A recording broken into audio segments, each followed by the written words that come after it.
It's time for another chapter of You Are a Badass, How to Stop Doubting Your Greatness and Start Living an Awesome Life by Jen Cicero. And we're going to be reading with Hope. Hey, baby. She's already out cold. No, she's awake, but she's just laying down. Every time I call her to sleep, she comes. But anyway, You Are a Badass. We are starting part 2. How to Embrace Your Inner Badass.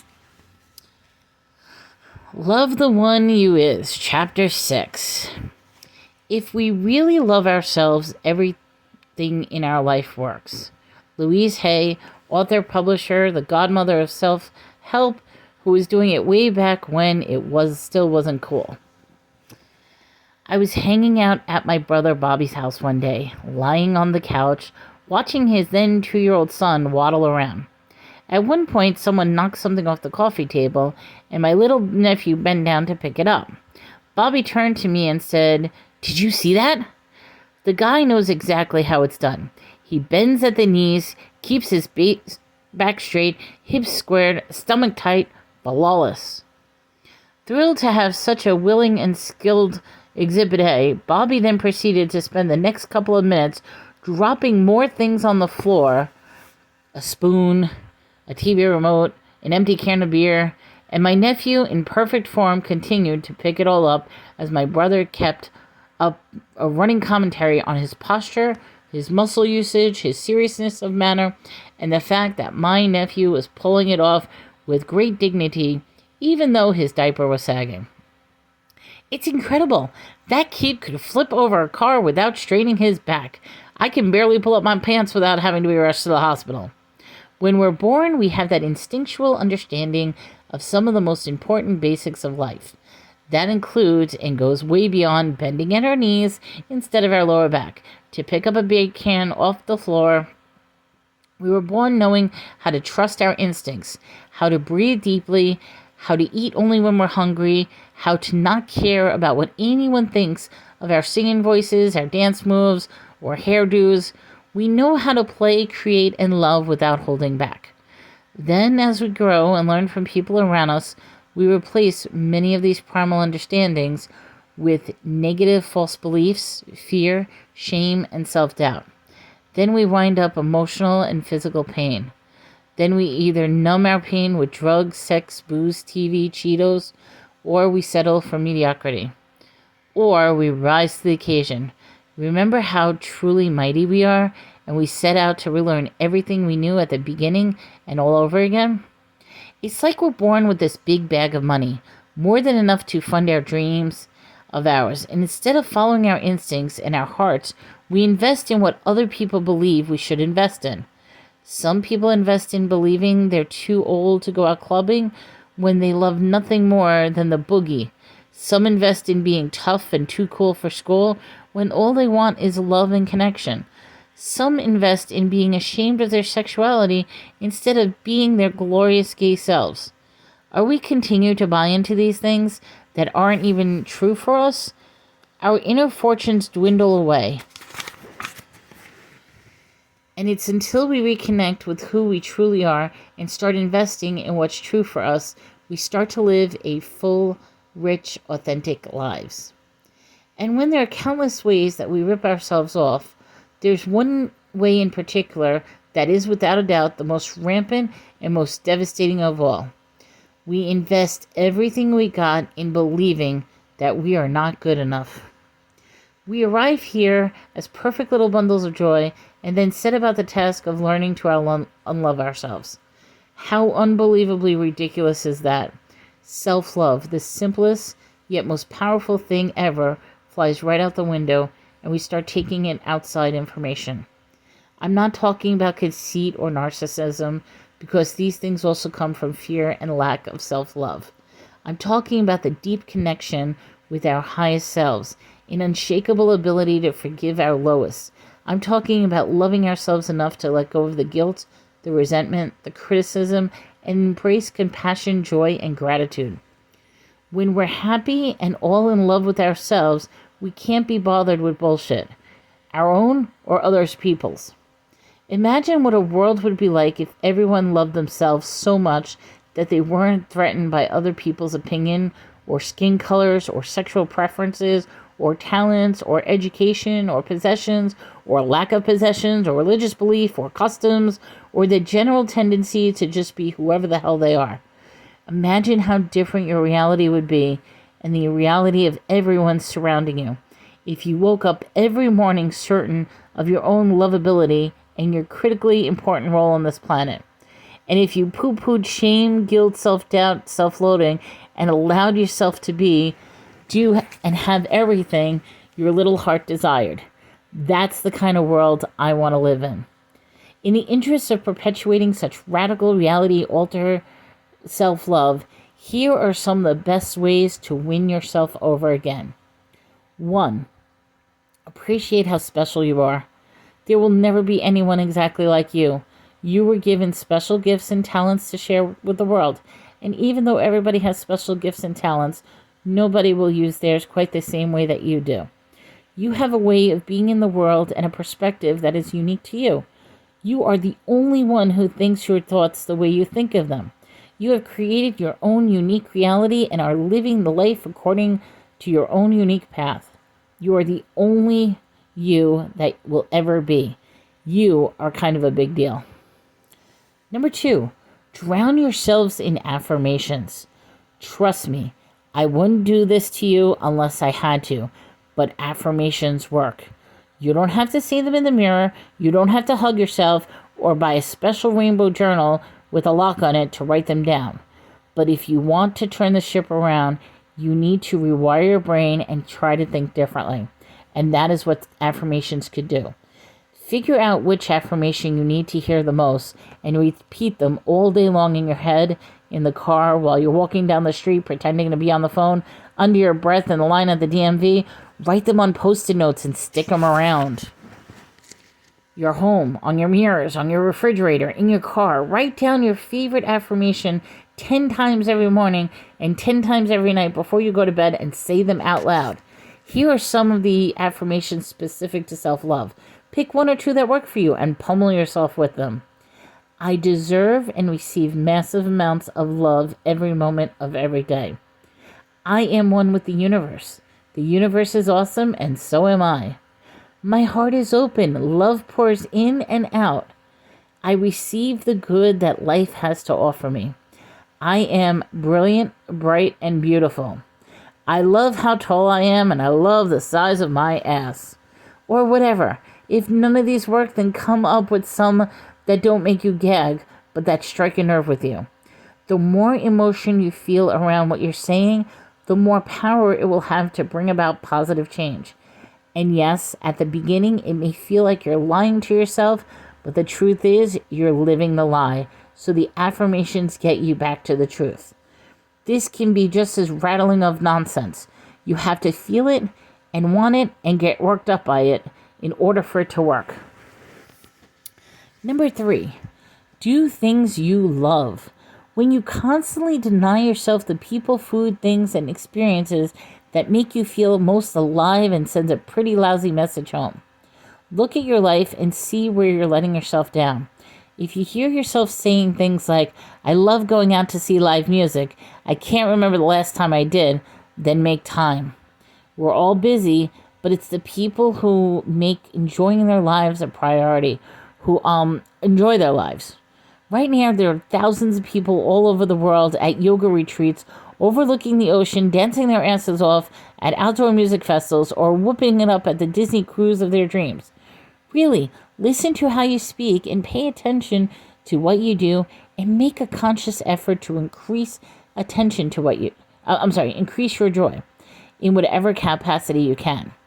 It could be anything from spending a weekend afternoon with a great friend, to quitting your hateful job, to buying a pair of completely impractical but completely awesome new shoes, to going on a surf vacation in Costa Rica. It's about being proactive, about creating a life that you love instead of meekly living the one you think you're stuck with. Give yourself the gift of a joyous life while you're still among the living. Also, if you're the kind of person who puts everyone else's needs first, start putting yours up front. Those who are used to being their personal assistant will still love you, even though they'll be somewhat grouchy about you not waiting on them hand and foot anymore. Buy a new pair of jeans, open up a savings account, hire someone to do your dishes, make your kids clean out the cat box. You aren't a selfish person for taking care of yourself. You're just a happier one. Take care of yourself if you're the most awesome person you've ever met. Number 4, find a replacement. We've gotten so used to our negative knee-jerk reaction to ourselves that we never think to question them. We simply take them as the truth, the whole truth, and nothing but the truth. But once we become aware of our thought patterns and behavior, we can consciously change them. So start paying attention. What runs through your mind when you look in the mirror? What happens inside you when you see someone totally succeeding at something you love to do but have never let yourself try? What do you think and feel when people walk up to a group of really good-looking, successful people? Or when you try to be your best to pull something off and you fail? Or when you get dumped by someone who is totally awesome and hot? Or when you walk around all day long with your fly open? Or when you leave your coffee on the roof of your car and drive off? Or when you let a friend down? Or when you stub your toe on the kitchen table for the 10th time? Or when you forget your dad's birthday? Or when you snap at someone who didn't quite deserve it as harshly as you gave it to them? Notice the verbiage that runs through your mind when you're being the most heinous to yourself and come up with a new and improved response. For example, if every time you look in the mirror, your first thought is, yikes, make a conscious effort to change it and say, hi, gorgeous. If you have a complicated relationship with your father and beat yourself up every time you say something awful to him, replace I'm a monster with I'm just a little bunny working through my issues. And then, of course, apologize to him. If your standard response to screwing something up is, ugh, her royal clumsiness strikes again, replace it with, what can I learn from this? The most important thing is to free yourself from the drama and the conviction that your current version of yourself is the truth. I don't care if you're all, that's easy for you to say. You don't have the nose that makes you look like someone parked a yacht in front of your face. Because one day you could see some fancy and famous fashion model with a nose far bigger than yours who has decided she was gorgeous anyway, and suddenly you'll feel beautiful and confident and proud of your nose when just the day before you were considered getting it sawed off. This is how ridiculous we are. Do not spend your life clinging to the insulting decisions you made about yourself. Instead, make the conscious choice to replace them with new and improved ones. Number 5, ditch the self-depreciating humor. Incessant self-depreciating humor is for losers. I get it. It can be hilarious funny, and I'm totally guilty of it from time to time. There's nobody I'd more enjoy backing over with my car than the guy who can't laugh at himself. But I'm talking about the non-stop, self-flagellating I suck fest. Ripping on yourself gets old fast, especially if it's your shtick. So if you're one of those people who falls back on making fun of yourself every hour on the hour, not only are you basically begging people to think you're a loser, you're begging yourself to think you're a loser. It's like hitting yourself over and over with a crowbar. Why on earth would you do that to your awesome self? What you tell yourself daily is more powerful than you know.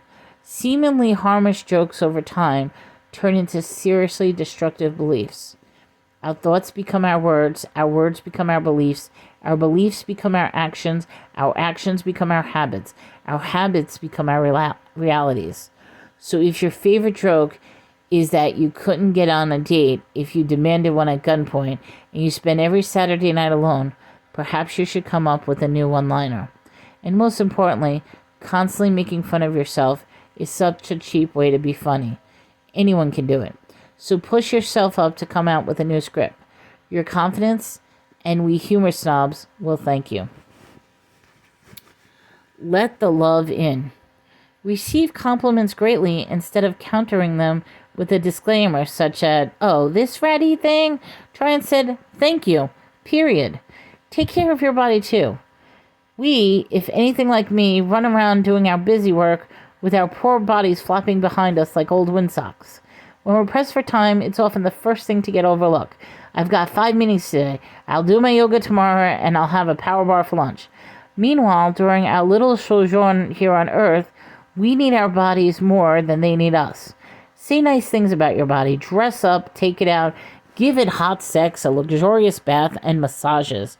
Move it, stretch it, nourish it. Hydrate it, pay attention. The better our bodies feel, the happier and more productive we are. Don't compare yourself to others. Have you ever done something that you're so proud of and feel all on top of the world until you see someone else that has done something similar to that, and in your mind it's better, and all of a sudden you feel sad? Comparison is the fastest way to take all the fun out of life. It's none of your business what other people are doing. All that matters is that you're enjoying yourself and pleased with what you're creating. It's precisely your uniqueness that makes you awesome. Deciding that someone else's uniqueness is better than your own isn't exactly being your own best buddy about things. Can you imagine what our world would be like if our biggest heroes succumbed to the perils of comparison? If Marilyn Monroe compared herself to Kate Moss and decided she needed to lose her curves? Or if the guy in Led Zeppelin compared themselves to Mozart? Dude, that guy's huge. Way huger than we'll ever be, and he doesn't even have a drummer. I think we should get rid of ours and maybe add some harps while we're at it. You are more than enough. Avoid comparison like the plague. Number 8. Forgive yourself. Listen up. This one's extremely important. You have screwed up in the past. You will screw up again. Every human is born with the ability to make spectacular mistakes. You are not alone. Screwing up is not your special skill. Get over it. Dragging around guilt and self-criticism is beyond unhealthy and utterly pointless, not to mention boring. You aren't a better person for feeling guilty or bad about yourself. You're just a sadder one. Get clear on this one truth. Guilt, shame, and self-criticism are some of the most destructive forces in your life, which is why forgiving yourself is one of the most powerful. Here's an excellent way to do it. Think of a specific thing that you did that you feel really badly about. Call it up in your mind, feel it in your body. Repeat the following over and over, thinking of it. Holding on to my bad feelings about this is doing nothing but harming me and everyone else and preventing me from enjoying my life fully. I am an awesome person. I choose to enjoy life. I choose to let this go. Repeat this until you feel a sense of freedom and lightness around your issue. It may take a day, a week, or several months, or it could happen right away. But however long it takes, do it, because if you want to be free, you have to put the time in. See Chapter 15 for more tips on forgiveness and letting go. And if you need to apologize, someone pick up the phone. Number 9, love yourself, because it's the holy grail of happiness. Stay tuned for Chapter 7 tomorrow.